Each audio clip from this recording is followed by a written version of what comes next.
Betsaka ny nahazo tombontsoa tao anatin'ilay tetikasa Incipals na Olom-pirenena ho Fanamafisana Orina ny Filaminana ny Fahaiza-mitarika ary ny Fitoniana. Mifototra betsaka amin'ny fametrahana demokrasia sy ny Fitoniana maharitra izany tetikasa izany. Ireo tompon'andraikitra moa dia nanao jery todika tamin'ireo asa efa vita. Mitanterana androany teny an-tsahavola ny fanamariana ny fahavitany tetikasa Incipals enga ny Olom-pirenena ho Fanamafisana Orina ny Filaminana ny Fahaiza-mitarika ary ny Fitoniana izay novatsiany ny vondrona Europeana vola mitetina hatramin'ny 10 miliara ariary.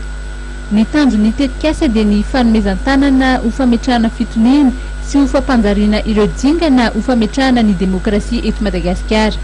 Nisy ny fanaovana ny jery todika ireo asa vita sy ireo lesona azo tsoahana.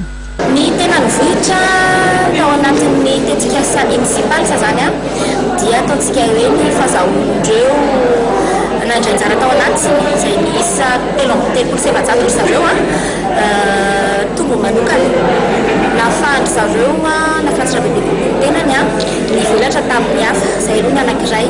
Faharoa ihany koa ny ataontsika hoe fampiroboroboana ny sehatra ifanakalozan-kevitra nateo amin'ny ataontsika hoe samy fiarahamonina-pirenena zany nateo amin'ny fiarahamonina-pirenena sy ny ataontsika hoe tompon'andraikitra isatsokajiny.